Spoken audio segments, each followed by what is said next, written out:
Standing in front of my new Polar Fox that I've been customizing for the last couple months or so. The major customizations are one, that it's 100% solar powered. So we have 1,000 watts of solar on the roof, 4 250 watt panels. The bracketry is on takedown pins, and so with 1, 2, 3, 4, 5 pins that you can get from the side, you can take it down and store it flat when you're moving. So that's one of the big things.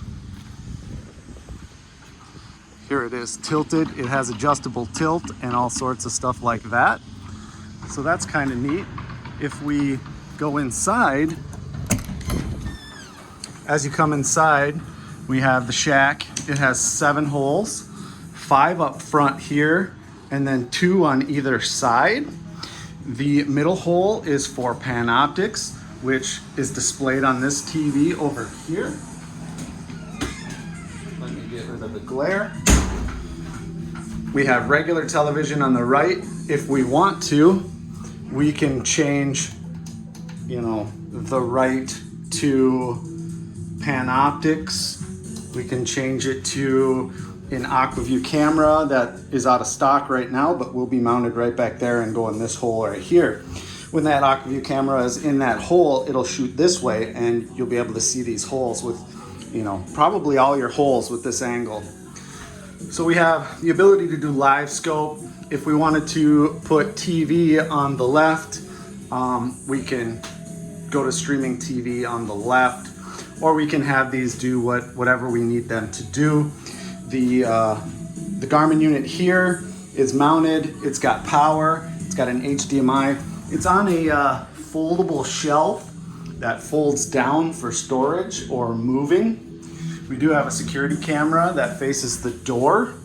This will have internet piped from my cabin, and so it is outfitted with Alexa. Stop playing. It is outfitted with that, a inverter that has shore power, AC, DC inverter, charger, shore power. We have internet, battery meters. We have dimmable lights. We have a light string around the bottom and some glow cups. And we have strings of LED lights around the ceiling. We do have 4 rocking folding chairs that store nice right here when in use. We have some bins for some rattle reels and rod holders, and some extra bins for storage. Our solar charging and battery bank is right here. Here is our glare. Let's see if we can shut off the lights and get it. So here's all our different solar and our solar array. We actually have 2 500 watt solar arrays. This is all connectable and gets piped back for monitoring at my desk when it's out on the lake or wherever. The solar panels create a massive amount of power, and they go to 400 amp hours of battery. These are lithium ion batteries, so they're really light. Weight was definitely a concern. Everything here is Victron. You can see, since I've had these up and running for, 2 weeks, I've generated 12 kilowatt hours of power. So that is super neat. And I just keep this up on the battery. Like I said, this is all, we're running off solar right now. We have the battery bank. We have another battery bank here for the 400 amp hours. Storage in the cabinets where rod holders and rods will go. We have just different stuff plugged into the surge protector.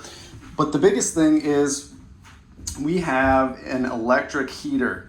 This will be ran solely by electric heat this winter off the battery bank and the solar. During the day so far in my testing, now it's been warmer, but the shack, the solar controllers up here, when the batteries are fully charged and they're not using battery power, they actually have to dissipate the heat and the energy. So they actually heat the house. So right now, today, it's about, 68 degrees, but the house is 86 degrees. I don't know if you can see that. The house is 86 degrees. And so these heat the house during the day. So you should never have to run the heater during the day. At night, the electric heater, it has two modes. It has an auto mode or a low mode. The low mode will pull 500 watts. And in my testing, I can go multiple days without a recharge. But with the solar and the battery bank, I see almost full recharge within about 7 to 8 hours if I were to use all 440 amp hours of battery. So like I said, we have the inverter, shore power, that's all in here. It's all running, it's running the televisions, and everything right now is running. There's no shore power. You can see that the charger is not on. It's just inverting. And so that's all off the solar. Just more storage on the left side with a little bin to store licenses and anything else, and some random stuff and some rods. We have little stations here with some jig boxes and some different pliers and whatnot. Other than that, this is it. This should be the shack for the winter. And so far in testing, it's been working great. I have enough solar power and battery power to do everything I need. So I will give you an update when we're on the ice and we have used it.